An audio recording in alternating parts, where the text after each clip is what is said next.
So while I stand here today to congratulate all of you who are present and the 185 people who have joined us virtually, I congratulate you all on this new chapter. I also stand here to make a promise to work with you and to work alongside you, because it is us. It is us who have to work together to deliver for our neighborhoods.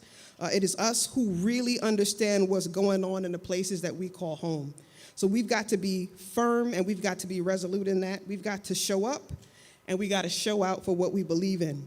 And this is about us as individuals, yes, but it's also about who we are when we work together. The sum of the parts are greater than the whole. And that doesn't mean that we have to let go of who we are. It means that we get to celebrate what makes each and every one of us different, what is different and unique about each and every one of our neighborhoods and our communities. While we work together, we can always honor the things that bind us together, which is our love for Brooklyn. So today is about a commitment that you are going to make, not to yourselves, but to your community districts and to all of the 900 of the members of these community boards. The people who are here today and the people who you will join every month are the most grassroots, the most real version of democracy out in these streets. We've got to honor that, we've got to hold, we've got to model that, we've got to lead with enthusiasm and creativity and respect for the power of Brooklyn as a collective. That's what I'm going to be doing in my new role as your deputy. It's what I expect you to do as you will expect of me. So we're going to work together. We're going to work together.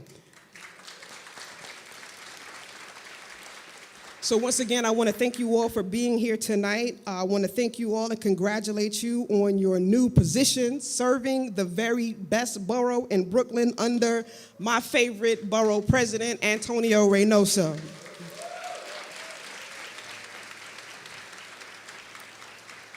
And so now I'm going to ask you to repeat after me as we take this oath. You ready? Please stand.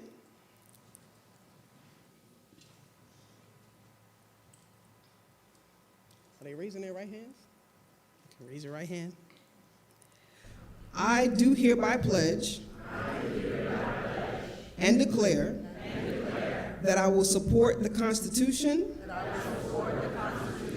of the United States, the Constitution of the State of New York, and the Charter of the City of New York. I will faithfully discharge the duties of member of the Community Board for the community district within the Borough of Brooklyn, to which I have been appointed, according to the best of my ability. Thank you so much. You may be seated.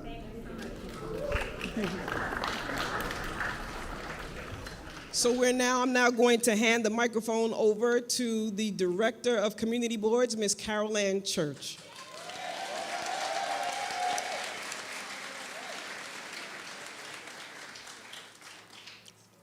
Thank you, Deputy Borough President Council. Thank you to all these beautiful faces sitting here this evening, and to those of you at home joining us virtually. I am Carol Ann Church, Director of Community Boards here at Brooklyn Borough Hall for Borough President Antonio Reynoso. And it is definitely an honor and a privilege to be the first, after your swearing in, to say congratulations. Give yourselves a round of applause.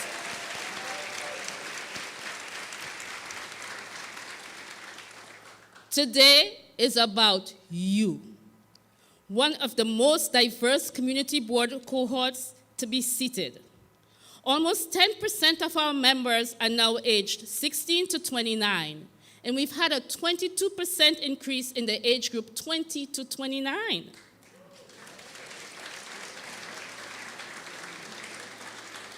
The average age of our new appointees in 2023 is much younger than that of our reappointed members. And this is great. Why? Because we all know the future belongs to the youth. It is essential that we create the spaces in which they can begin to shape the neighborhoods, the cities, and the world in which they will live. We boast that New York City is a melting pot. We can find people here from more than 100 countries across the world, and they bring along with them not only their food, but their culture. So it was great to see that there was also a substantial increase in persons identifying as African American or Black, Caribbean, West Indian, and Latino, Latina.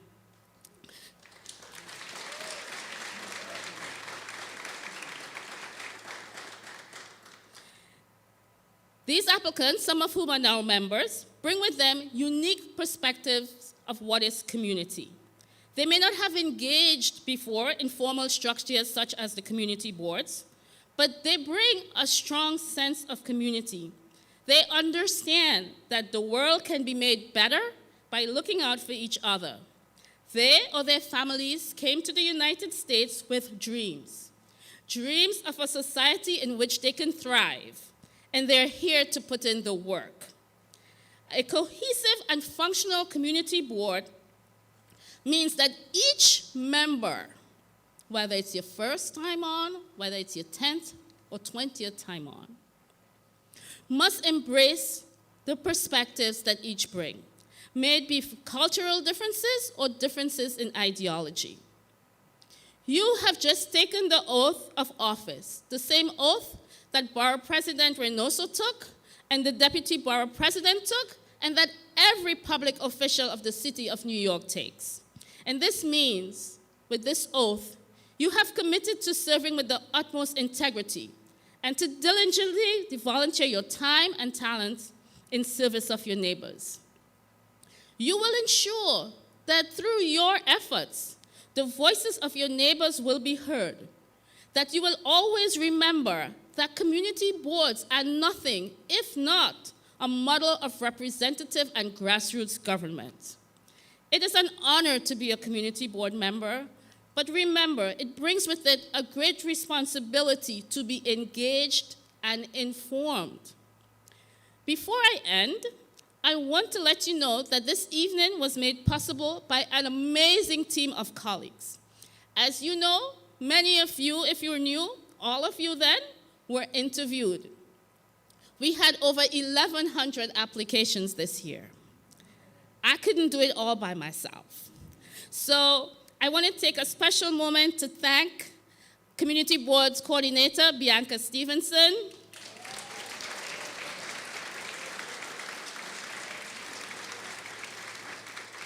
the CB liaisons in the room. If you're here, please stand. No? I see Jacob back there, liaison to Board 12. I represent Boards 3 and 5. Bianca, 9 and 17. And I don't know, there are 12 other people who should be here, but are probably doing community board work at this time. And some of them are actually at community board meetings.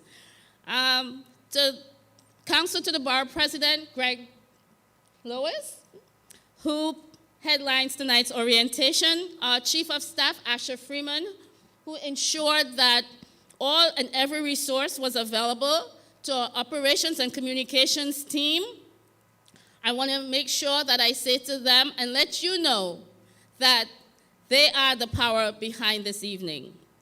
And so, as you begin your journey and continue on as a community board member, you have taken on a mantle to be an ambassador of growth and change for your community. And for this, all of us here at Borough Hall, thank you.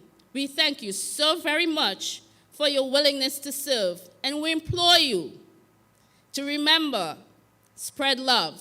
It's the Brooklyn way.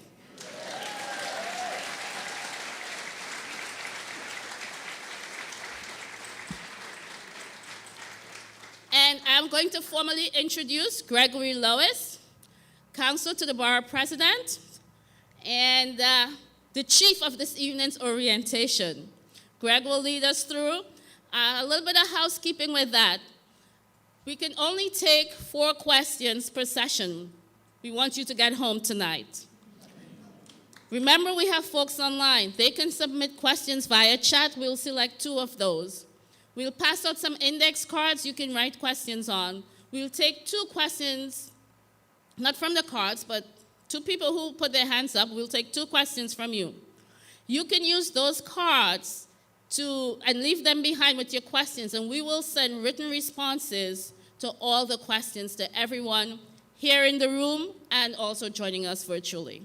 So with that, I turn the microphone and the podium over to my colleague, Gregory Lois, Counsel to the Borough President.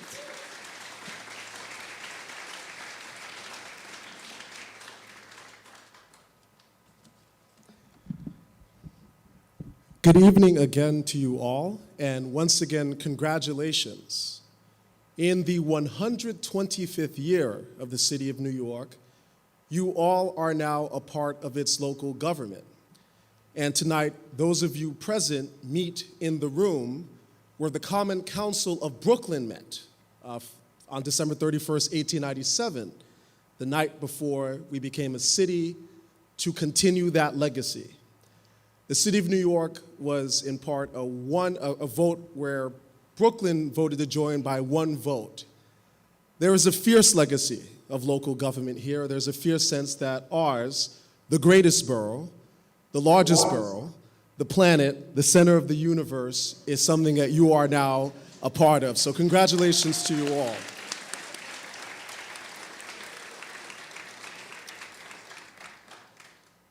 Had to start off that way because Carol Ann gave me the boring job.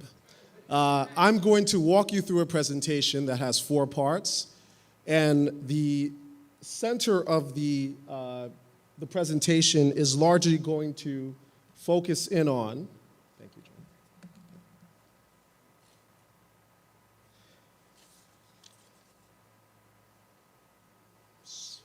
It's going to focus in on what we're going to discuss, the 4 parts. We're going to talk about the law, what the undertaking you all are making tonight that you all have committed to, what informs that. Then we're going to talk about governance. Carol Ann will return to talk to you about collegiality and courtesy, and then I will close with the conversation about compliance. One way to think about this is the presentation is organized as what you must do, that's the law, how you must do it, that is the governance piece, how you should do it, that is going to be the collegiality and courtesy part, and what you must avoid will be the last part. So, with that, going straight into part number 1, what you must do, the law. So, according to the New York City Charter, your oath, one of the things you affirmed in your oath is to follow what the Charter says. The Charter is a significant source of community board power, and community boards also have powers under New York state law. We'll talk about that momentarily. But the most important thing to know is that the entire community board has this power of local government, not one person in the board, not a committee of the board. The entire board has the power. And we have, in many ways, highlighted, if you believe it or not, 36 powers that the community board has. We want to emphasize this. It's not the entire universe of powers, but it allows you to understand that there are many things that the community board is charged with covering as a part of local government. 2 of those powers, significant ones we're going to talk about tonight, come from state law.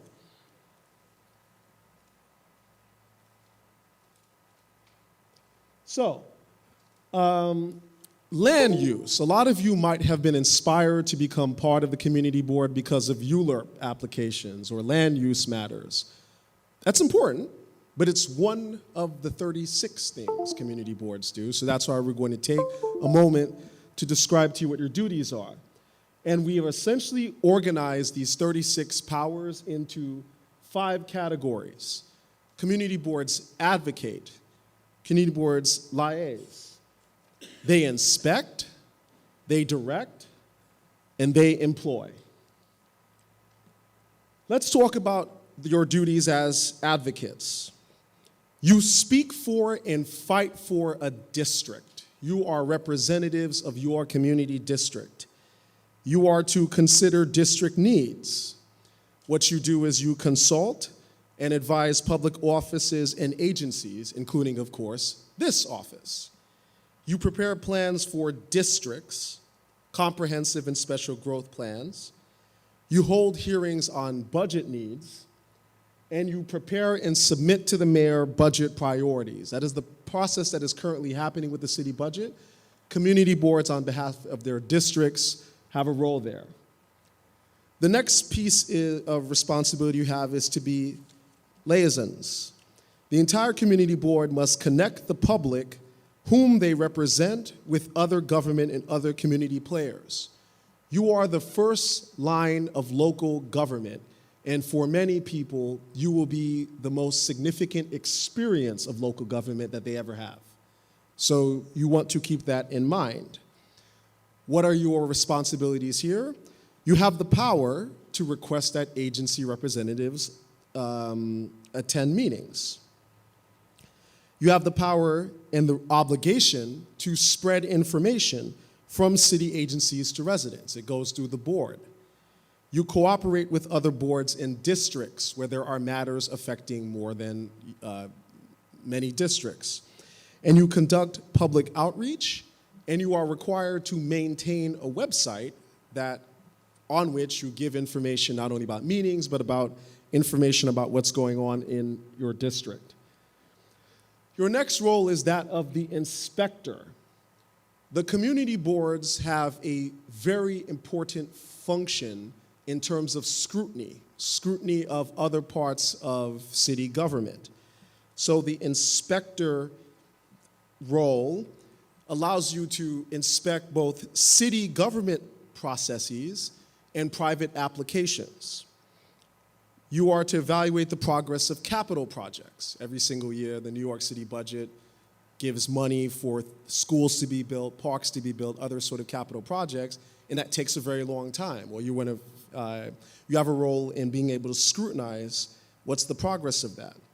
You evaluate the quality and quantity of city services, the thing that many of you know, land use applications. So those under the Uniform Land Use Review Procedure, or ULURP, but there are actually other land use applications too. There are requests for variances, for changes in things that don't conform to land use.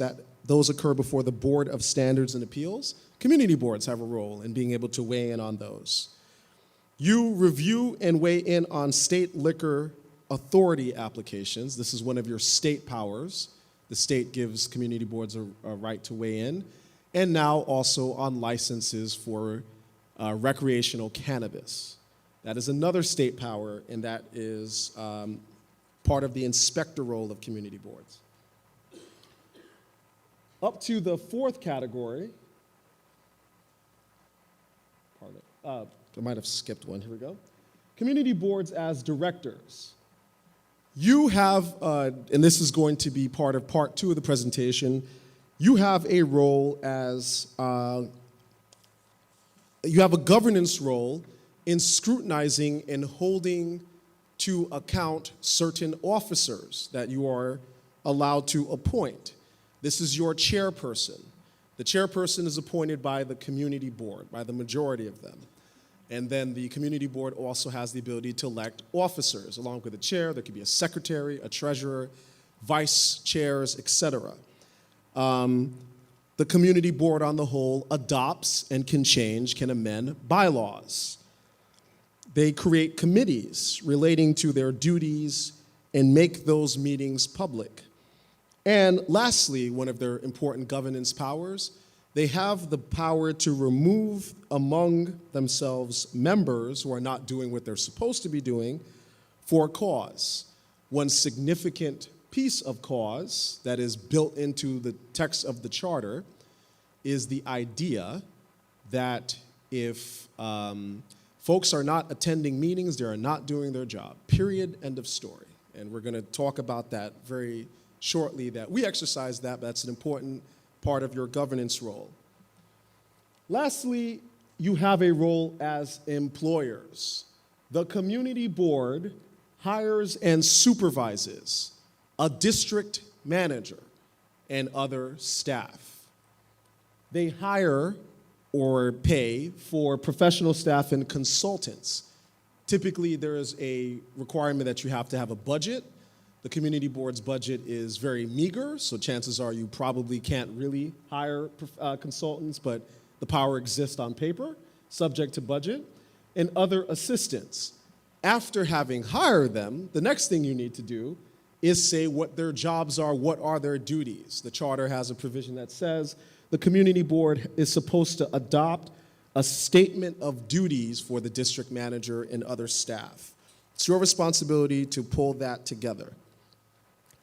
Last piece of the law, and this is going to become a theme, and I'm going to make reference to something that's happening related to this later on this month, is the relationship between you and us here at Borough Hall. The word that we use for this is comity. You are equal to us, a city agency. You are a city agency, or each of the community boards is a city agency equal to us, equal to the DOT, OTI, name the agency, you are equal under the eyes of the charter.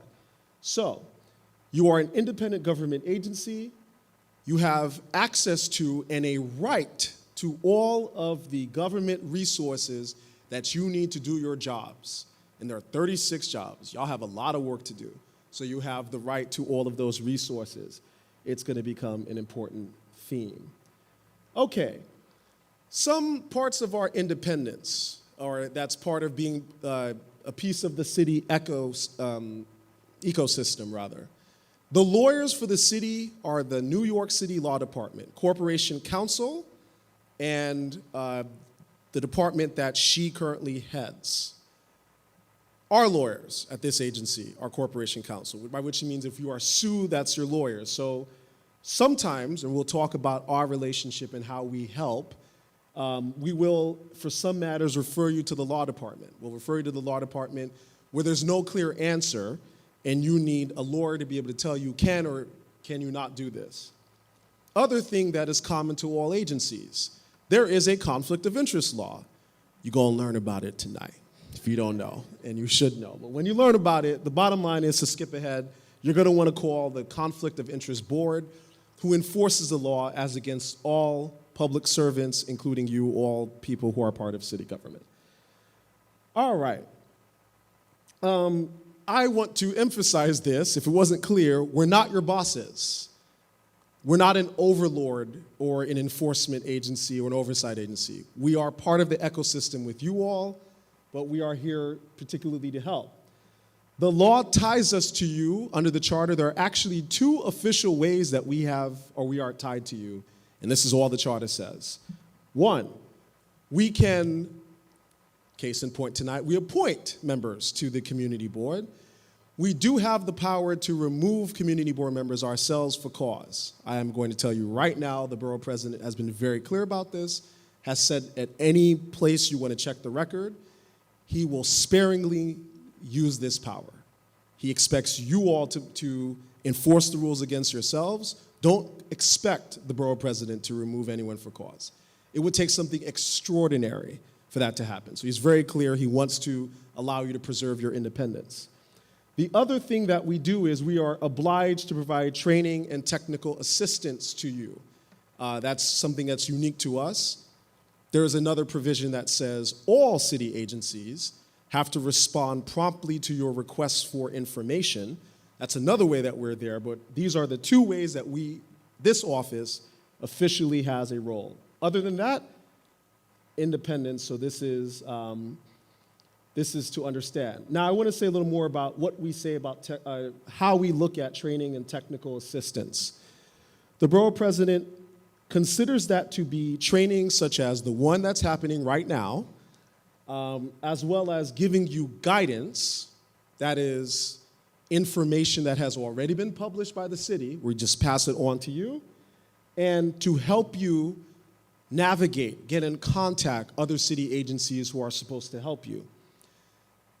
Our position, or the borough president's position on what training and technical assistance is, brings me to something I made a reference to for later on this month. 6 p.m. on Monday the 22nd, we're going to have a public hearing because the borough president wants to publish a guidance and interpretive statement to let you know exactly what's the process and standards the borough president uses for appointment and how the borough president will assist community boards. The borough president believes in transparency. The rules are out. We'll have a public hearing in this very room. It could be this packed, and we will take all testimony and comments, but the borough president has already released a statement. It's been circulated to your chairs initially. It's also put on the city record. It should be coming out on Monday or Tuesday, and it will be circulated. So you will have copies, and we'll have a hearing to talk about it. You are permitted to comment on that guidance so that the borough president can think of a way to listen to your comments and take those into considerations. The second thing that the borough president wants to be clear about is how you get appointed or reappointed. The borough president's standard is if you are doing the 36 things that we talked about and you have power, that is what you need to do to be appointed and reappointed. The borough president, as we said, you are a part of local government. You are the entirety of local government that many people will ever experience in their lives in New York City. It is important, as my colleague Carol Ann said, as the deputy borough president said, that you honor this undertaking. It is an honor, but it also has tremendous responsibility, and the borough president will be an accountability measure, will be a check and balance measure to ensure that each member is doing their responsibility.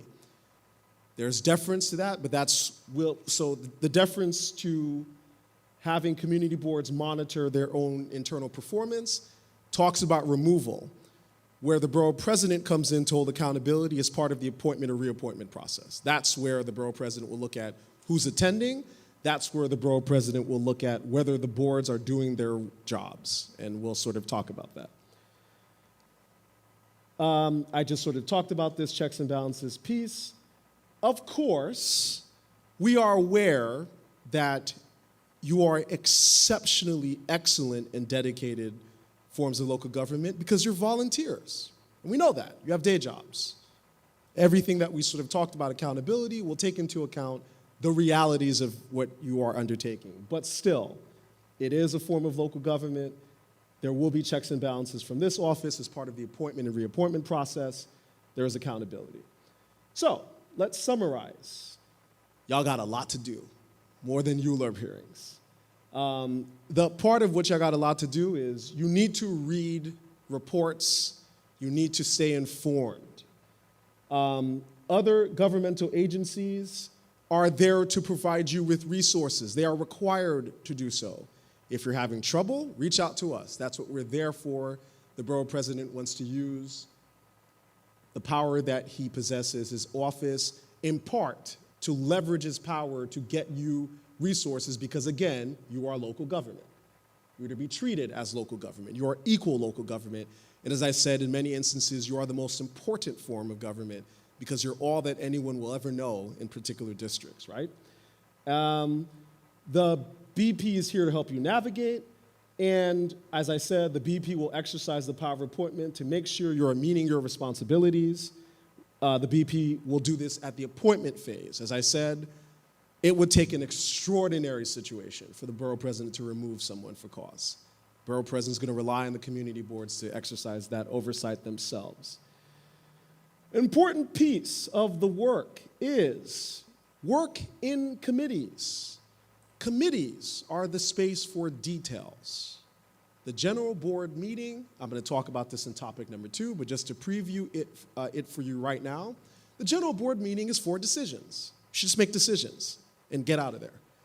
Committee is where the details are hashed out, so that is one of the recommendations. Monthly meetings, there was a charter requirement that once a month, the community board hears from the public. We recommend for efficiency's sake that you do that at your other public meeting, but you can have 2 meetings, that's perfectly fair. And one thing we recommend is 2 minutes per member is per member of the public. If you want to hear from them, you want to give everyone an opportunity to speak, to make sure you're getting the work done. You don't want to have meetings that last 3-4 hours because you're going to start dropping off. You have lives. So we want to talk about ways of doing things, focusing in on the work. And the last piece of ensuring that stuff is efficient is come prepared to meetings. Read the reports. The meetings are for decisions. Committee meetings are for discussion, but discussion works better if folks know what it is that they're talking about. Okie dokes. So this brings us to our first question pause. This is on the first thing we talked about, the law, as my colleague Carol Ann described. We'll take 2 questions from you here at Borough Hall, 2 of you who are attending virtually. Oh, okay, so there are none. So I guess since there being no questions from online, we'll take, I guess that will make 4 questions. My colleague Donovan just handed out index cards to you, as we said earlier. Write down a question. Even if we don't get to it, we'll answer it in the course. The one question that we'll preempt that always comes up is, yes, we're going to give you the presentation, so you don't have to ask that question. All right, questions in the back. Hi, good evening. My name is Christopher Leon Johnson, Community Board 8. I want to know about this segment about removal of members. I want to know, can you be removed for political views if you have a view that's different from the Brooklyn Borough President or the office or the board itself? So first, I think I heard you asking 2 things. This question about removal for political views. So first of all, the Borough President, as I said, it would be an extraordinary case to remove anyone for cause. This much I can speak for the Borough President clearly. He would never do that. The Borough President is clear. There is a space for dissent, disagreement. You disagree with the Borough President. That's what a democracy is. So that will never happen. Your general question as to whether your peers should be able to remove you for political view, that's not legal. It gets tricky as to what's a political view, that sort of thing, but the basic idea is if you were to state an unpopular view, that is not cause for removal. And that actually, because this is the government, would violate both the US Constitution, the New York State Constitution, both of which recognize rights of freedom of speech, which includes political views. Sure. Yes, ma'am. Good evening. My name is Sharon Wedderburn. I'm from Community Board 8. And my question is, oftentimes we're castigated that our roles are advisory. There's a particular concern in my community for the proliferation of unlicensed storefronts not selling just smoke shop accessories, but what one smokes. And we don't have a clear idea of, 1, in Brooklyn, they haven't been issuing any licenses, and 2, what can we do? Because we see a number of these businesses in close proximity to one another. So what enforcement mechanism would the Borough President assist us with? So, as an enforcement matter, the community boards, as you noted, they don't have enforcement powers, but this is where the advocacy role, I think, is important. For that problem, definitely, that's one to reach out to government officials who have enforcement power, to bring them before your CB8, the relevant committee or the general body, and specifically ask, what are you doing about this problem? That becomes a very, and I would perhaps even suggest in that regard, a public hearing, where you could bring them, ask that they come over, bring them over there, and let them hear from the public who may share those concerns about what's going on. But there is no, as I characterize the powers, there's no enforcement power that community board has or other enforcement bodies, but you can advocate before them and use the pressure of your role as local government to hold them accountable and make them give answers. Yes. Hi, my name is Tiffany Burton. I'm from CB3. My question is in regards to the city agencies. You said that we have access to those resources. 1, what are those resources, and then how do we obtain access to them? The resources are anything that a city government agency helps out with. I'll just take an example. I mentioned that one of your duties is to maintain a website. OTI, the Office of Information Technology in New York, is responsible for helping folks with website needs. You would, if you needed to create a website, you needed some help maintaining it, that would be outreach to OTI, right? It's the Office of Technology and Information. If you can't get through to them, this would be reach out to us, and we will throw our we'll throw our powers around to get it around. And when that doesn't work, then we go to the borough president. When the borough president makes a phone call, that tends to be answered and responded to. So there are ways of escalating. But you should yourselves, and typically it would be the district manager who tends to be the one who calls the agencies, or the chairperson of the board. But that's how you would handle that and escalate it by coming to us so we could throw our weight. One more question for part one. Hi, my name is Violene Roberti from CB18. I have a question. It's probably a little bit different from the discussion. But can you go into parliamentarian a little bit, and in which case would... Next part. We're definitely talking about parliamentary Okay, procedure good. next part. Thank you. Good. All right. Carol Ann, please. Okay, from one of our virtual attendees. I'm concerned about attendance. Why are there members who have chronic absences continue to serve on boards? So the borough president, to answer the immediate why question, this is where record keeping is important. The borough president is very clear, said this in the state of the borough. This is true of most of the initiatives, the maternal health initiative, for example, the comprehensive plan. The borough president cares about data. So we can't do anything if we don't have attendance records. We don't do rumor and innuendo, or the borough president does not. With that data, the borough president has been crystal clear, and I'll just tell this to you all right now. If you do not attend meetings or committee meetings, do not expect to be here in 2 years, for those of you who have 2-year terms, or next year. You will not be reappointed. The borough president is very clear that exact problem is a priority, because the board is here to do work. Can't do work if you're not going to meetings. And the law has, at this point, enough procedures that exist to accommodate various situations, right? There are ways to attend meetings for various situations, such as disability. So there are enough things that are going on that the borough president can be very clear about the need to attend. So that's to say, we have good records, but without records, it's not easy, but with records, it will be dealt with. All right, so the perfect prompt, part 2 is going to take us to parliamentary procedure. All right, how? First, we just talked about what. Now we're going to talk about how do you do it. We're going to have a really quick crash course on parliamentary procedure.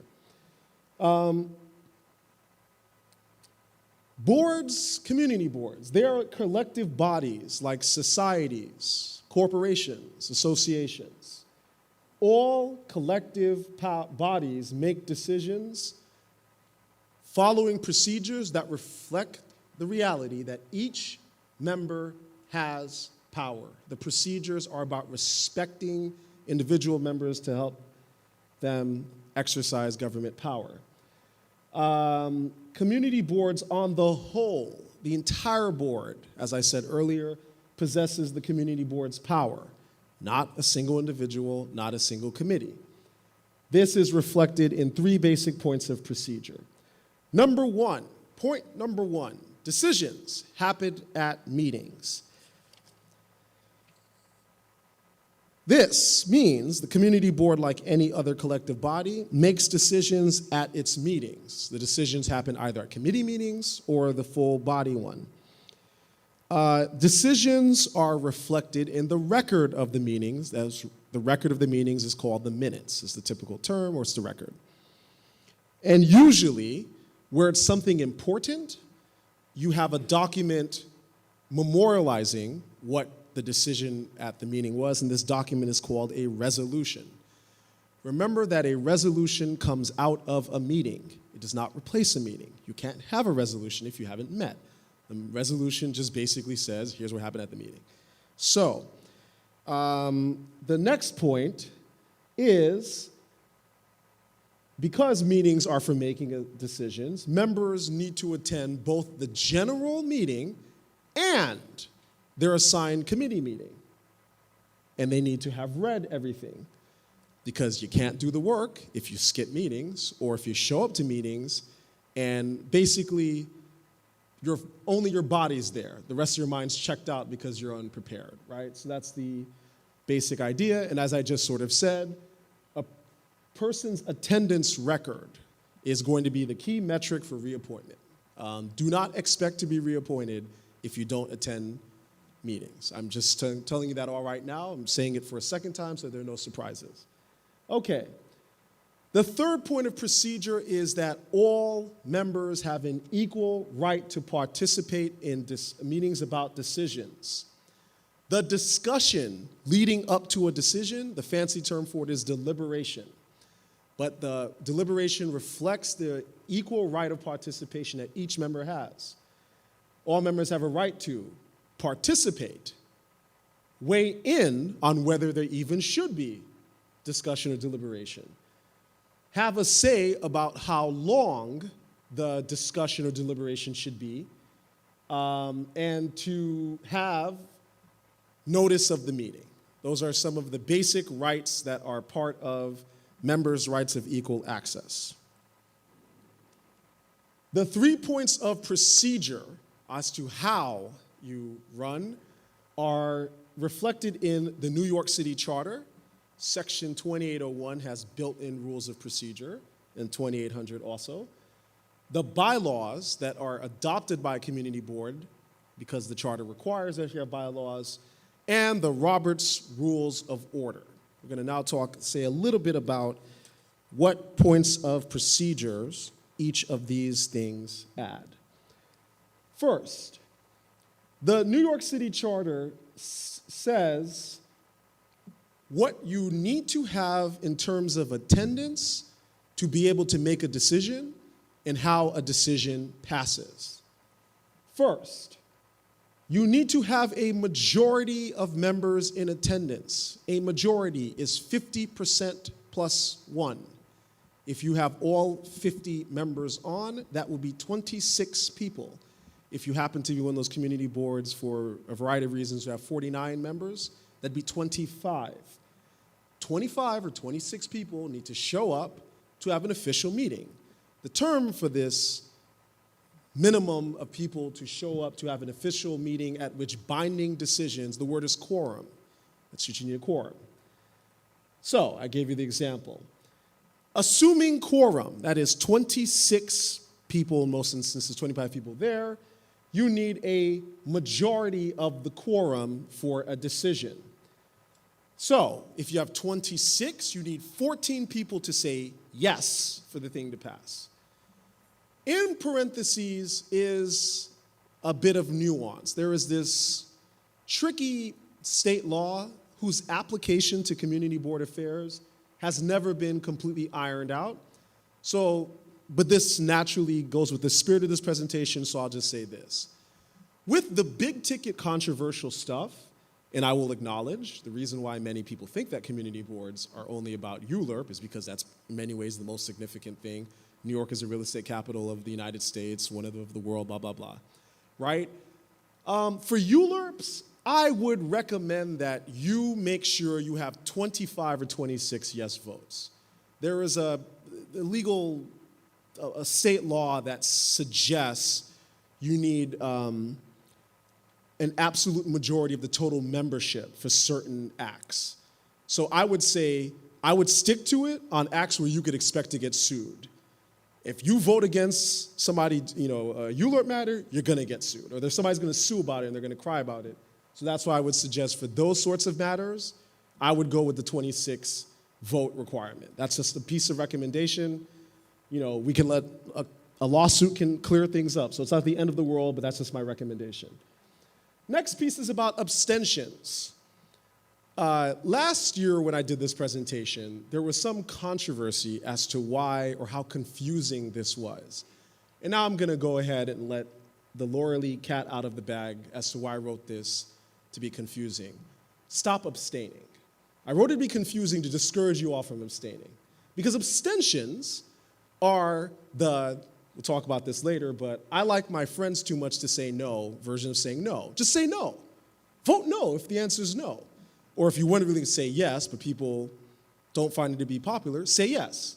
Yet your yes mean yes and your no mean no. Because, for the record, in any event, abstentions are somewhat complicated, right? Because New York law has two possible views as to how abstentions count. I'm going to basically leave it at that because I want to really go to this point. Charter provisions are a floor or a minimum.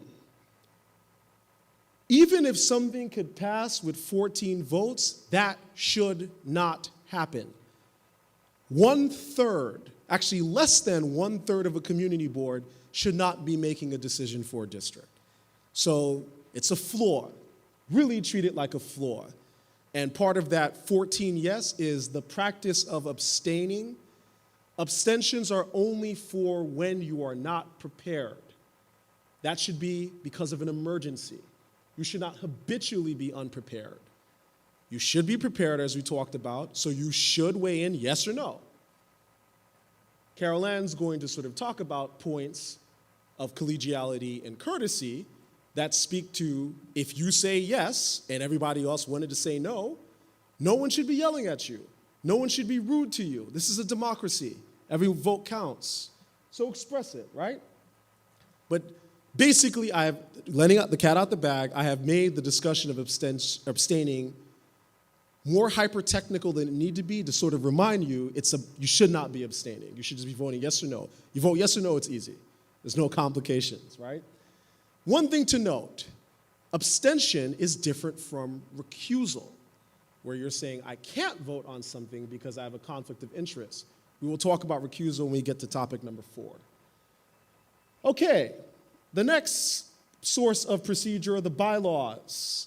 You're required to have bylaws. If you have bylaws and they have procedures, follow what the bylaw procedures say. They tend to create thresholds for voting. Sometimes they require extraordinary majorities, like 2/3 majorities for doing things like changing the bylaws or amending them. Just follow those procedures. Finally, we have the Roberts Rules of Order. I'm going to actually go ahead and speed up this one because the Robert Rules of Order is a specialized topic. The only thing I want to point out to you is this, right? Unless your bylaws say we adopted the Roberts Rules of Order, you don't have to follow the Roberts Rules of Order. They're not required, right? And here's an important thing I want to actually point out to you. You have the power of bylaws to take out the Robert Rules of Order. Why do I suggest that? It's because the Robert Rules of Order is like one of those like hashtag trending things. Everyone's like, yeah, the Roberts Rules. Here's a very important key fact to know about the Roberts Rules. It's official. They did a survey, and it's like 99% of the population. Nobody knows what they say. Nobody knows a single thing that the Roberts Rules of Order say. And some of y'all might be like, I know. No, you don't. I have my book right there, too, in case you ask me a question, because I don't have them memorized. I have to look it up. So, this is to say if you're using them, you have to learn to know them. We'll do a training on parliamentary procedure, the weeds of the Roberts Rules. We'll offer that to you. There also are trainings that the city offers. You might want to rethink the Roberts Rules if you really don't know what they mean, because they really have 3 important principles. The first, decisions are by a majority vote at a meeting where members are present. The next principle they have is the chair's number 1 job is to run a meeting in service of the members. Period. End of story. The Roberts Rules are adamant that is what the chair exists for. The chair is not the boss. They don't have any special powers. They're just someone who knows bylaws, knows how to run meetings smoothly and fairly. Period. End of story. If your chair does not do that very well, you ought to consider trying to get your chair help or rethinking who should be the chair. So that's what the Roberts Rule is very clear about, right? The idea that it runs according to the power of the whole.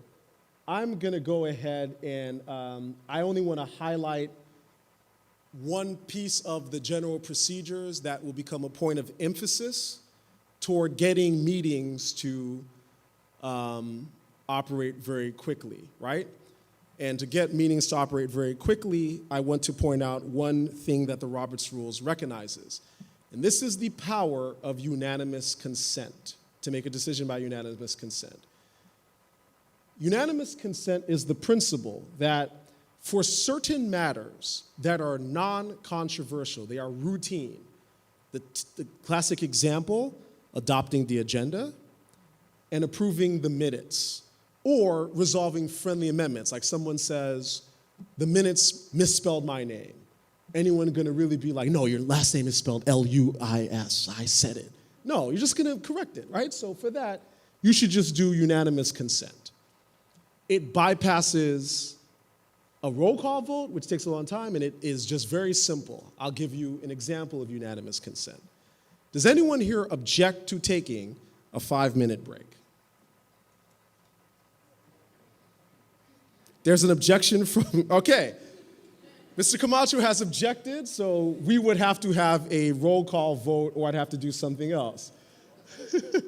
So y'all ready to leave, so very well. So that's the bottom line idea. I want to point out that this is underused in my view. There are a lot of things that you should just be running through with unanimous consent because there's nobody argues really about the agenda because you all have read it. You should have gotten it before the meeting. Nobody should argue about the minutes. Nobody should really even be arguing about committee reports because frankly, the committee's report is the committee's report. What is there to vote on? Whether they're adopted. But even if you wanted to, everyone should have read the report. So it should be routine if you're doing it, right? So this speeds meetings up. These other procedures as to how you do motions, I will just leave for another meeting on the details. I believe most of boards, and you have seasoned chairs, know how to do these things already, so I'm not gonna belabor it. The only thing I have to be clear about is New York law requires that community boards have a record of how the membership voted. Because of that requirement, voice votes are not a good idea because you'd have to the A's and the nays. You need to have a listing of how everyone voted. You might be thinking, what about this unanimous consent? Well, unanimous consent means everybody agreed. So the official record says everybody participated in the vote. So you really should be doing roll call votes or ballot votes when you need to. You can't resolve it by unanimous consent because you need to have a record. You need to have this person voted this way. It's a record requirement. All right. A good meeting facilitation is another point of emphasis. The reason why I'm going to concentrate on this rather than the Roberts Rules, because I want to emphasize, or we all want to emphasize this year, directed from the Borough President, to speed your meetings up. Speeding your meetings up help people attend, help with attendance. And so the idea is, bottom line, follow an agenda. Set an agenda, follow the agenda. That's good facilitation. Ground rules, make sure everyone's treated equitably and respectfully, right? And read the room. Reading the room is, if it seems like everyone's in agreement, that's the time for unanimous consent. Even if it's something that would ordinarily not be unanimous, everyone is saying, heck no to fill in the blank land use development, you can use unanimous consent to just move it forward, speed it up. Okay, so let's summarize what we talked about here in topic number 2. Procedure serves to help community board members to participate in the collective power to act. No matter the source, whether we're talking about the charter, the bylaws of the community board, or the Roberts Rules of Orders, if and only if your bylaws say you've adopted the Roberts Rules of Order, the procedural rules reflect the community board's collective power. You are collective. Chairs exist to help members, each member, exercise the collective power. Chairs are actually, their big role is to protect the rights of the minority, to let everybody have a chance to speak. Members drive each decision at a meeting, whether they object, they make a motion, or by their ability to change the bylaws, something to always emphasize. the community board can change the rules. Sorry. So, because of the chair's role, we want to emphasize the chair is appointed by the community board. You want someone who is fair, impartial, and knows how to run a meeting, right? If your bylaws do not already have this, you might want to consider putting in your bylaws a provision that says the chair should get training on parliamentary procedure, because it's important. The chair's role is to help, as I said, to maintain power. There is a norm of the chair is definitely required to be impartial. One of the norms of impartiality, it's not required, the Roberts Rule is very clear, but it's a norm, is that typically chairs do not vote unless voting would make a difference. So if you have for a 50-member body, you have, 24-24, and an abstention, that might make, well, that actually would not carry. If you have 49-member board, for some reason 49 is 24-24, that's where the chair votes because it would make a difference. The reason why that norm exists is because the chair not voting maintains impartiality, or the appearance of impartiality. It's not required. I know chairs vote, chairs have a right to vote.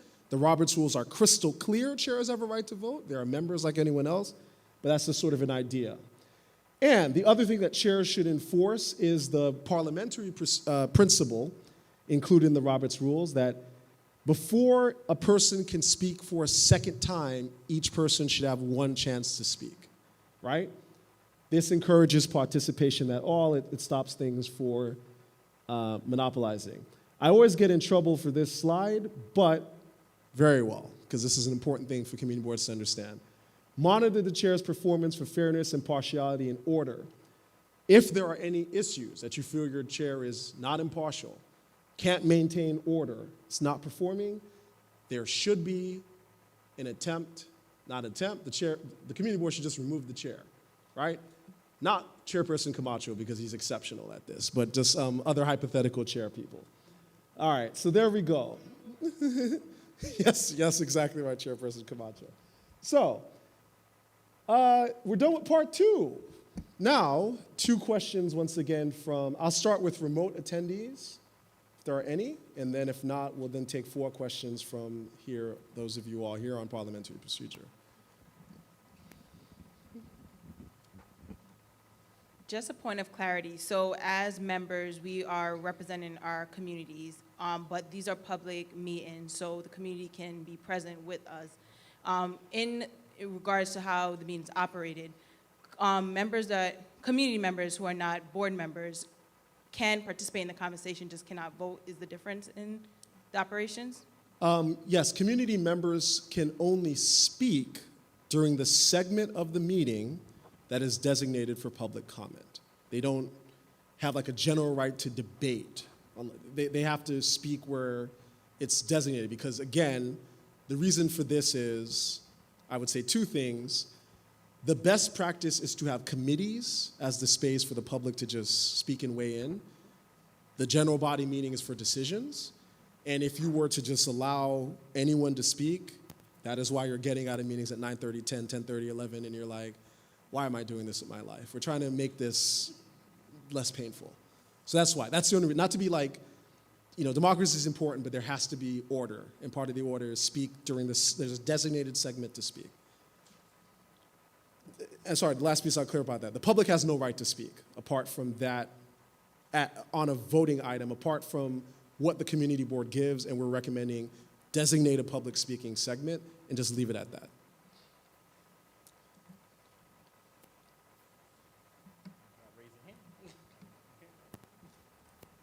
Hello, so my question is, as far as the committee meetings, right?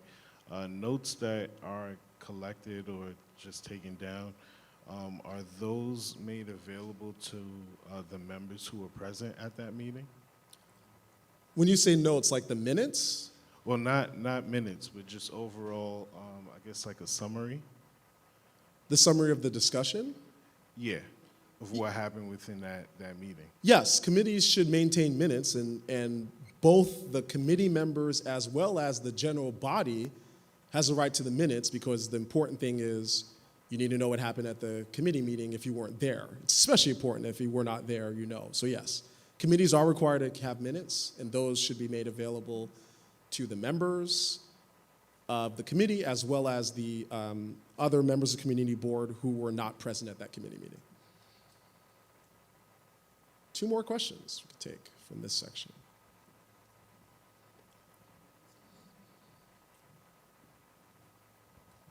In terms of attendance, and if the borough president doesn't have an answer at this point, that'll be understandable. But do you think that there will be a point in which attendance will have to be like mandated like in person? And so that would be like, say if the public health risk goes down to basically how it was, you know, back before everything, is hybrid going to be an option forever, or does the borough president think at some point he'll say everybody has to come in? First, the borough president will not be the one mandating how you attend. That'll be up to the community boards. Second, the hybrid law expires in 2025. Third, there is currently, regardless of the hybrid situation, there already is a procedure for folks to attend by video conferencing that has long been on the books. It's been on the books since 2007, but that's a little complicated. So the short of it is, but the starting point is, it's up to the community boards to decide how it is that folks should attend. The community board is not currently required to have a hybrid procedure. They could say everybody has to be in person as of today. And if a community board wants to explore other options, we're very happy to walk you through those that exist under the law, both the law that will expire in 2025 and the permanent thing, which you can also use right now. We'll be very happy to walk you through that. One more question, I think. Oh, so we will then, I will go to someone online. Please, Carol Ann.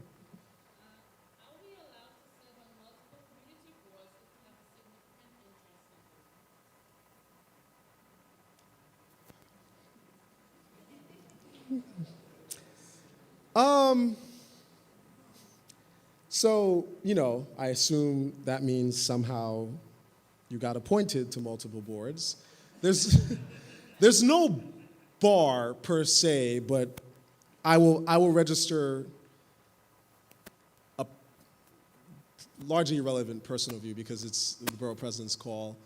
You know, there would generally be some skepticism as whether you could do both because, you know, it's a voluntary position, you know, that a lot of things take at night. But there's no bar. There's no bar on serving on more than one.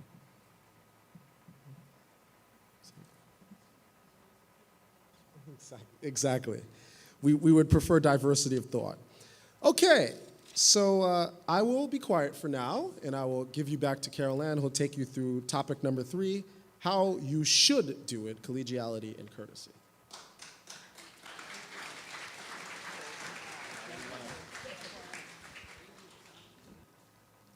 Thank you, Greg. Don't worry, he'll soon be back, I promise. This part is really sort of short.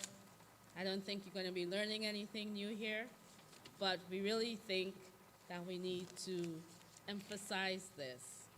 And it sort of rolls into meeting facilitation, but from the membership side and not necessarily the chair. What is collegiality and courtesy? Well, essentially it is, I'm from the Caribbean, so it's essentially how you should behave. Procedure defends the right of each member to participate in the community board's collective power. It outlines how members should regard and treat each other. Each member serves the same public function. We now have lots of younger members on the board. They probably aren't aware of some of the issues that the board was dealing with 2-3 years ago. But it doesn't mean that their viewpoint is not to be heard and to be respected and to be considered. All members, regardless of how long they've been on the board, regardless of their age, regardless of their professional experience, all members are entitled to the same level of respect and recognition. We say should,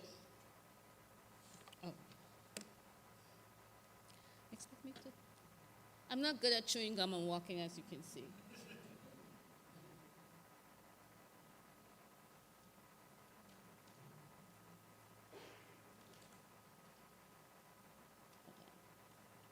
We say you should do these things because we can't force you to not be a jerk.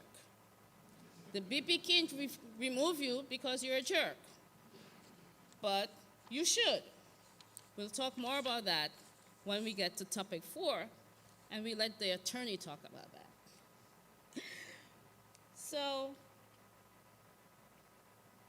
a lot of boards have had some issues, especially in this time of social media, have been reaching out to us asking about a code of conduct. What is a code of conduct? A code of conduct establishes rules, values, and principles as a method of self-regulation. So if you're self-regulated, what does that mean? The board makes its own code of conduct. We can possibly help you with a template, but the board decides what its code will be. It also helps set, I guess, a level of integrity and ethics, and will address matters outside of the conflict of interest board rules. And you're going to hear more about the conflict of interest in the other part of the presentation. And that's the part everybody needs to pay attention to, because that can get you, contravention of that can get you on the New York Post front page. The code should include guidelines, as we said, for behavior, professionalism, how you communicate with the district manager, the chairs, other members of the board and staff, and in setting a chain of command for the board. Some boards allow their members to contact agencies and speak on the board's behalf. Some boards prefer that it is centralized through the chairperson and the district manager, but these are issues that can be set in your code of conduct.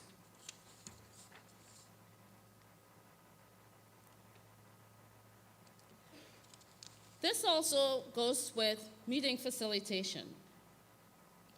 Stick with the process. You might think it's slow, or you might think it's going too fast, or you want to get something that's not being discussed. It's a little disrespectful to do that. Please follow the meeting order and the time allocations. Remember to leave room for everyone else. If you've spoken twice or you've spoken lengthily on a topic, it's time for someone else to speak. Remember, in order to get the best out of our community boards, we have to make space for each voice.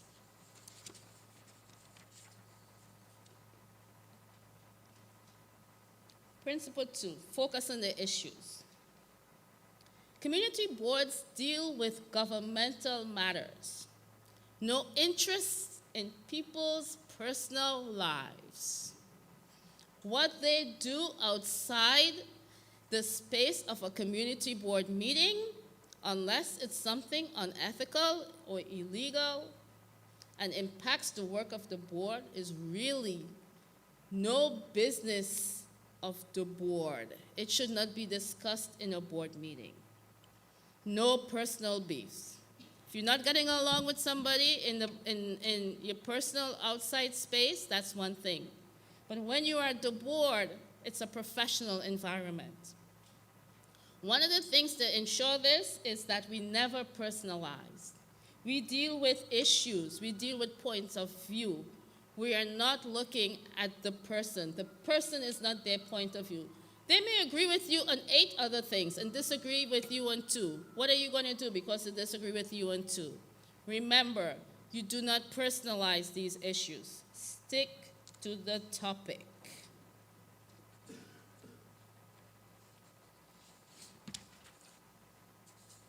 I spoke about this a little bit, but I'll emphasize again. You just took an oath of office, and I mentioned that it's the same oath of office that the borough president took, that the deputy borough president took, that all the staff here took. It is the oath that makes you an officer of the city of New York. You are a public official. So remember, all community board members are public servants. Unpaid, but public servants. Maintain members' privacy.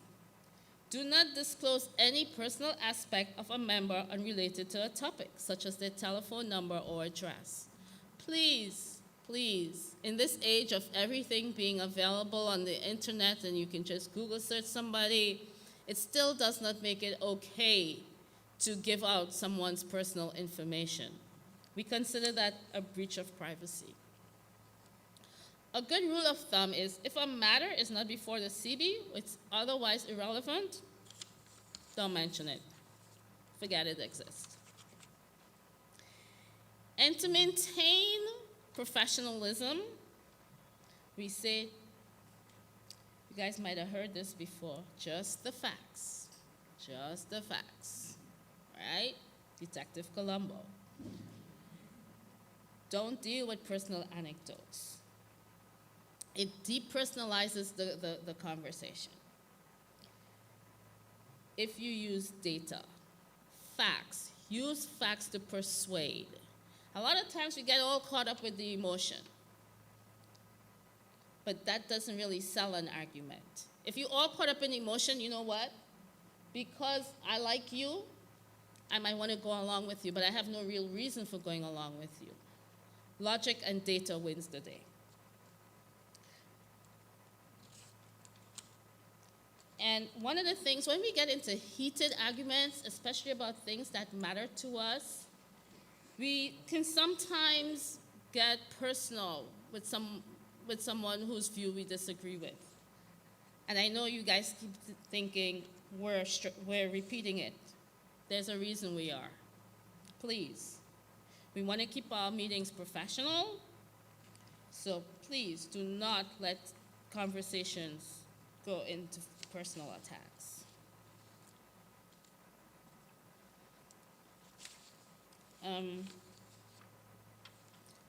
Just an example of how to approach things. You have a liquor license application up. You know, there are two things that get community board members and the community out in full force: bike lanes and liquor licenses. And, you know, someone says, well, my family has a small business. It's,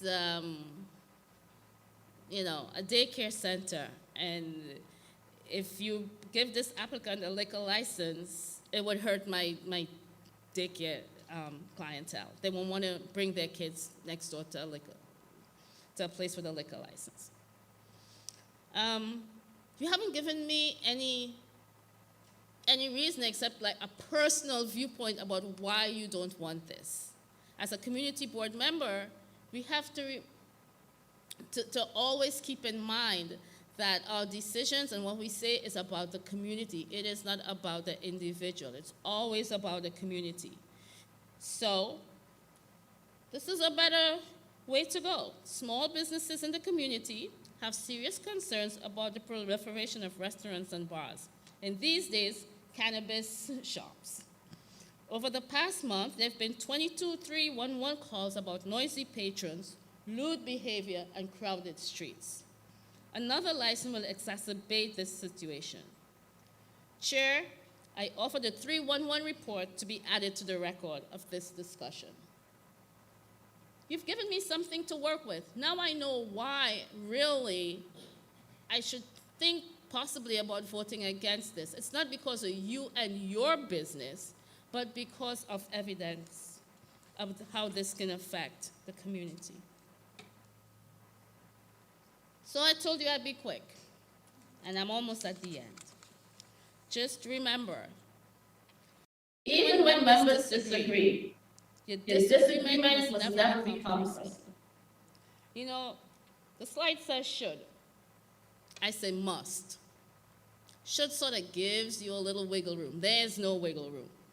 Should never be personal. All community board members regardless of whether they're committee chair, chair of the board, regular member, are all volunteering as public servants in a representative capacity. No one should ever be reduced to a point of view or dehumanized. We're all entitled for a different point of view, and that's why we have community boards, to bring different points of view to the table and work out the best solution for our communities. You are not required to be courteous and collegial because the law doesn't say that you have to be. We strongly encourage, we implore you to govern yourselves accordingly and respect your peers. And remember, you're a public servant with a job to do. As a public official, you are a government official. Act accordingly. Do not try to be a bully. One way of maintaining that level of, I don't want to say impersonality, but making sure that discussions are depersonalized, this works really well. Follow this rule. Do not address the person directly. If someone is responding, don't respond to them directly. Like, I see Ms. Edwards.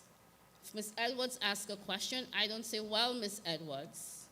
I respond to the chair.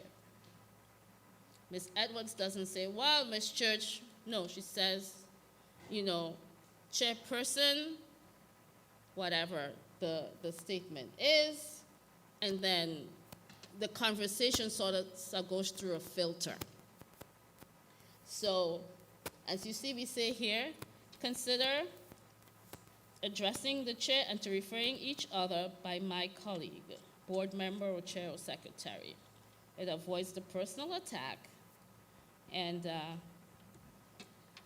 yeah, I don't agree with what you're saying. No, it's better to say, can I pick on you again, Ms. Edwards? I can read you. I disagree with my colleague, board member Edwards. Instead of saying, Gil, you're wrong, where you get that information, So that's it. I don't know if you have any questions. None? Okay, that's good. I'll turn it back on to Greg.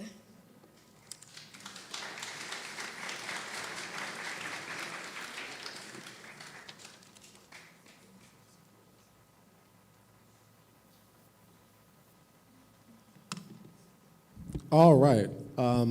I know we are very close to where we need to end off, so I will respect that and also rouse you by sort of talking about compliance, which matters because you don't want to get money out your pocket. There's no money coming into your pocket for this job, nor do you want to potentially go to jail. So that's what we're going to talk about here.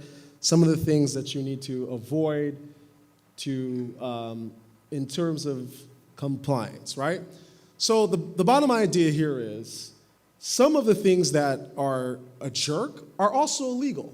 So we're going to talk about the stuff from a legal problem as well as conflicts of interest. First, so we said that you are an employer, and you are. One thing to be aware of is as an employer, there are responsibilities that most significantly come under the anti-discrimination law principle. I think we are intending, this will be one of the slides, but we are intending to do a training on your role as an employer. There's also a guidance sheet that we've given you. So I'll just flag for you all for now that in your responsibility as an employer, there is a piece where you have to comply with anti-discrimination law, and that creates a series of problems. A reminder to all of you again, we will be giving you a copy of this presentation, so you will get a copy, it'll be distributed, so there's no need, so take care of that. Okay. There are 3 ways of potentially discriminating against someone. I'm just going to leave it at that. Once again, this will be one of these follow-up trainings. We can get into the weeds. I would rather focus, that's the big takeaway why we need to talk about this, is because the community board itself can be sued for violating anti-discrimination law. Lawsuits are annoying.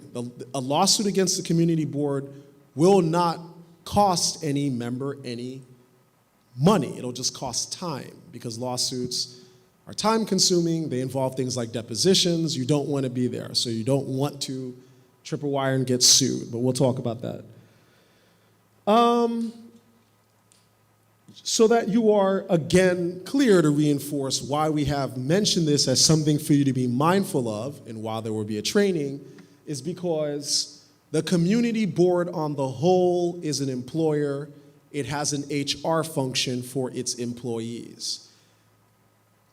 You need help with this, we know that, but it's not something that you could completely throw out of your minds, like it's not anything you have to deal with. That is not true. The community board are you are an employer. You have to make sure that your employees are being supervised properly, which means you have to exercise oversight over a district manager to make sure that you're not, or someone's not tripping a wire. Because again, community boards can be sued. It's not just the inconvenience of the deposition. The city, with your very limited budget, if you get sued and have to pay money out, that starts getting complicated. The city has a judgment fund, but they sometimes get complicated, so you want to avoid that. What I will spend, the last thing that you'll hear from me is about the conflict of interest law. This is part of the deal. You are all public servants, you're all public officials, which means you are now subject to the conflict of interest law. The short of it is, the big ticket idea of the conflict of interest law is that there is no quid pro quo. You cannot use your position to personally enrich yourself. Period. End of story. You cannot enrich your friends. You cannot enrich family members or anyone that you have a business relationship with. There are some, that's the big ticket idea. To that end, because you are part of bodies that have a lot of members, and you are part of the community district that you've been appointed, you have a relationship with, there will be matters that come before the community board where at least one person is going to have some relationship. The correct thing to do in that instance is to recuse. Recusal means I don't participate in the vote. I can be there to give information, but I don't participate in the vote. That is an important part of the conflict of interest law requirement, right? That is part of the idea that you don't allow your relationship to muddy the waters. As part of the personal benefit, the big thing to be aware of, and I want to be very clear about why we are taking the time to do this, and we'll want to do a deeper dive as part of our training series. These rules are not natural. There's no judgment here. We're not judging anyone. Trust us. A lot of what is technically legal may feel worse than what is illegal. So because it's not natural or you could just pick it up or it's intuitive, we need to tell these things to you and you need to be mindful of, because there is no, I didn't know that I couldn't do that. If you all remember that reference, you're gonna get in trouble. And so that's just the end of it. And so you need to be aware. The big one, the big area of danger is gifts. You may not accept a valuable gift, meaning anything worth $50 or more from anyone who has business dealings with the community board or who intends to have business dealings with the community board. That's a big one. I'm going to give an example in the next slide to concretize this for you. The second thing, you can't use your position to engage in political or electoral activities, or you can't force staff to do that. I'm aware that many of you join the community board as part of a step toward more civic engagement. You are thinking of a political future. That's fantastic. You just can't do so on your community board time.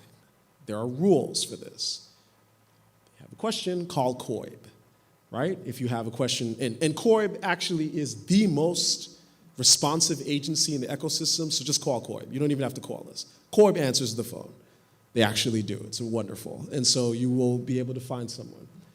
The last thing that you need to be aware of, the third area that I think comes up frequently with folks who are on community boards as a step or how they're thinking about it, is the solicitation of gifts or resources, not for you, but for nonprofits that you're related to. And the short of it is, you can.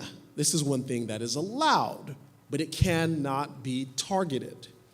You can't do a targeted solicitation. You can't turn into the old, 1930s, what am I saying, 1930s? This is Brooklyn. So the 2023 New York Villain's like, you got a application before here. It'd be really good if you gave money to this school. No, you can't do that. That's where it's targeted. But if you send out a general letter and you're like, hey, we can use, this nonprofit could use some resources, that is okay. Again, if you have a question, call COIB. COIB will answer it. We can too, because COIB has given extensive materials. We would give you that guidance, but COIB, as I said, actually answers the phone. COIB is helpful. So let's give an example of gifts, and I will go right to something that recently happened, and I highlight this precisely because the community board did not realize, and they should not have. It was truly innocent, but still we have a problem. They got a little writing from COIB. Community boards accepting food from a restaurant, the custom of some local restaurant typically, and when I say local restaurant, I don't mean like necessarily a New York mom and pop. It could be the Applebee's in your neighborhood, right? They give food for X and Y meeting. Can you take it? Generally, no, you cannot.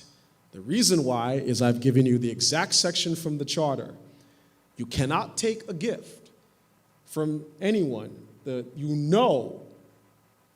is that they have current business or that they intend to. That restaurant ain't giving it for free. You know why they're giving it. They're gonna be before. Even if they don't have current business, they're coming. That's why you can't take it. It's just that simple. You have to say no. Now, if they offer a discount to the general public, they offer a discount to everyone who's in the community, can you take the discount? Yes, you can. If they happen to be giving away food to everybody in the community as an even-handed matter, yes, you can. But when they're like, we got you, community board, you have to say no. And I know that this is by far, I highlight this, it's innocent. You're volunteers, meetings belong and all that stuff. You need this food, but you gotta say no. You have to say no, and you will get written to. Corey recently did this with a community board on a high-ticket controversial matter where, to that community board's credit, after they took the food, they still voted no, but it doesn't matter. The people who gave them the food, clearly, but they still got in trouble. So that's why I want to just point out to you, the answer is no. You can't, because the restaurant is almost certainly going to come before you. You cannot also, this is a very, very important piece, as I said, you can't advocate or present on behalf of private businesses where you are a partner or your family's a partner, blah, blah, blah. You can get fined or imprisoned for violating these rules. You will get fined or imprisoned. COIB are a bunch of nerds. They're an independent agency, have nothing but time. They'll find out. They always find out. Don't do it. You do not. It is a misdemeanor, according to the law. So you can be referred to prosecution. You can get fined up to $25,000. So you volunteering and you're not getting paid, and you have to pay money? Nah, don't do it. Okay. The next pieces of this, we will, just so that you are aware, the conflict of interest law is not the entire universe of conflicts of interest. There are principles that, the short of it is, if you are involved or someone that you know is involved in something, and even if it doesn't technically fall within COIB's strictures, be careful. Because there are other laws that go beyond the conflict of interest law, like, federal anti-bribery laws. You don't want to see the Eastern District Attorney. That's never good. That's possible. Bribery is a thing. People go to jail for that all the time, and disproportionately in New York, it seems, right? Ever wonder what happened to Sheldon Silver? Why you don't, now you know. So that's what I'm just trying to say. Just be careful. Ask questions. Try to recuse yourself. The short of it is that there are laws that relate to you as an employer. There's also conflict of interest law. I just sort of gave you some of the stuff that's not natural. Because it's not natural, it's not intuitive. Make sure you call COIB. But we gave you the highlights. And remember, you need training. You really do need to go to a conflict of interest law training because it's not natural. It goes against how many cultures where you come from that you interact with behave. Gifts are a customary thing in many cultures. Many of us are accustomed to that. That's perfectly fine as a human matter. It's just illegal. The law, the conflict of interest law reflects a very narrow, I would describe it, pretty 19th century view. Okay, last thing to flag for you is we do trainings. In the past year, we have done trainings on your roles and this orientation, land use. We've done a training on ULURP, the fantastic land use team here at Brooklyn Borough Hall. We've done it about program monitoring and evaluation. The program team and the legislative team did that. We're getting from you all, there are materials for that can be readily circulated to you all. If there's another workshop, y'all have an idea, let us know. You might want to write that on your index card. The other thing to know is that we've also circulated memoranda that we've written that gives guidance on what the Office of Management and Budget, the city, requires for hiring community board employees and increasing their salaries. What common issues community boards face as employers. There is a 4-page memo I wrote that highlights these things.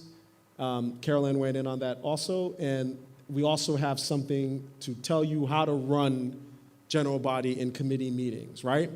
Your board chairperson or district manager should have copies of these memoranda because they're already in circulation. But if you can't find them, we're happy to share them. Ask questions, don't guess, don't go rogue. That's the important piece.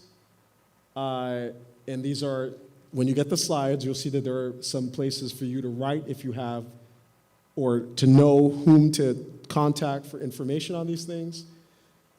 And so our last question segment. Once again, we'll go 2 and 2, but that's practically all we got, and I'll answer some questions. Yes?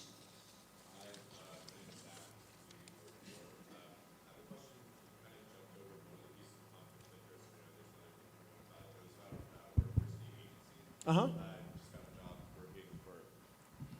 Just got a job working for a nonprofit that is connected to a city agency, and I'm sure I'll have to talk to them about that, but just because you didn't mention anything about it, if you could speak more about that. Excellent. There is a cap on how many community board members can be from a city agency. So that's one piece of it. You're allowed to work for city agencies, just a cap. The other important piece is, this is true whether the city agency or the nonprofit. If a matter comes before the community board that involves your employment, don't participate in it. You have to recuse yourself. Otherwise, you're allowed to serve on a community. I mean, it's a volunteer position. There's an understanding that you're going to have another job, and that job is going to be a city agency or a nonprofit job, likely. Hello. Hi, Chaim Schneider, Community Board 12. Regarding, you said if you're on, if you have some sort of business that it has business in front of the community board, then neither you nor any of your partners can come before the board. So how would that business get? Excellent point. Let me clarify. You can't make the presentation, nor can you tell the community board in that meeting, this is my business. And so, chair, take care of that. No, that's where it's no. But yes, they're allowed to come before the board.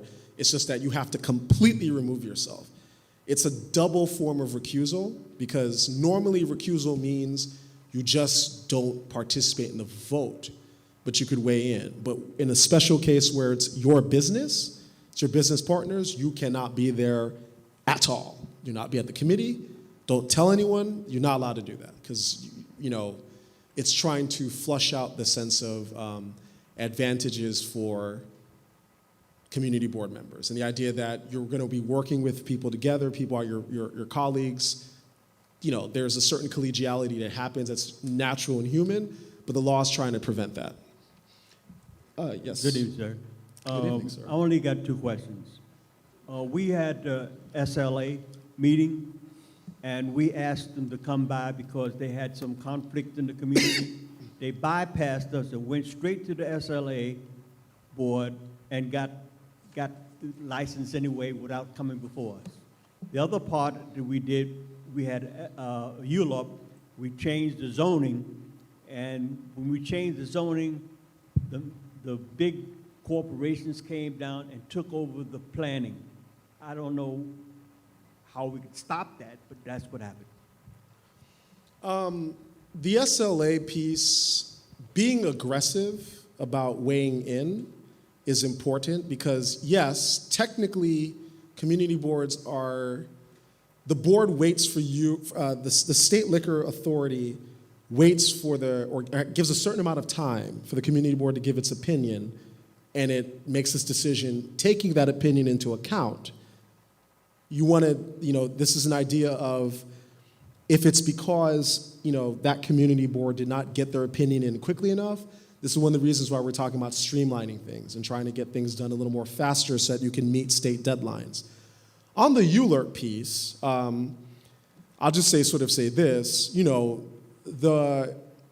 it's still true, and if the land use folks here would correct me, but I believe it's still true in New York that land use decisions tend to be made based on the view of the council member who's affected by that, and community boards have a very strong role with the council members, right? So, typically. So you might want to drag your council member into a community board meeting and say, we voted this way and folks are ignoring us. That's an important piece of advocacy that community boards have. It's very, even where council members don't necessarily agree with community boards, have different views, you're very hard to ignore. So that'd be my recommendation in terms of trying to have leverage. We'll go with one more question. Hi, sorry. My name is Marie Deleuze, new board member. Hoorah. Former Marine, so I have to say hoorah. Sorry about that. You see how I'm causing trouble already? So here's my question. A lot of us, I'm not sure if anybody else have this issue. I'm involved with a lot of not-for-profit volunteer across the board. That's my life. So, and I know a lot about it, COIB, because I had to get a lot of approval. But I wondered if it's different now. When you work for volunteer, and when you volunteer certain events, right, they do serve lunch at these events, right? And you're allowed to eat lunch at these events because you're a volunteer. Now, is that going to be a problem moving forward? No, because COIB, again, you can call COIB, COIB will answer, but the COIB rule is you are allowed to accept gifts, among other circumstances, at functions that are open to the public or union events. So we're not talking about that. We're specifically, when I said the no lunch rule or food, is where a restaurant calls up and says, we'll donate food to the community board meeting. That's the no. But if community board members are at functions open to the public, yes, they're allowed, that's one of the circumstances. All right, a reminder that you can submit questions on the cards, hand the cards to us. We will, over the next time, answer your questions. It was an honor to spend some time with you all. Congratulations, and may you all have a wonderful evening and get to work serving Brooklyn. Thank you so very much. Friendly reminder to please, please, please assist us with our comp plan and fill out our survey. Fill out our survey regarding our comprehensive plan. Thank you. We will be emailing it out. Yes. Yes, we'll be emailing it. Yes. Thank you, sir. Thank you, sir. Thank you, sir. Mr. Camacho, sir.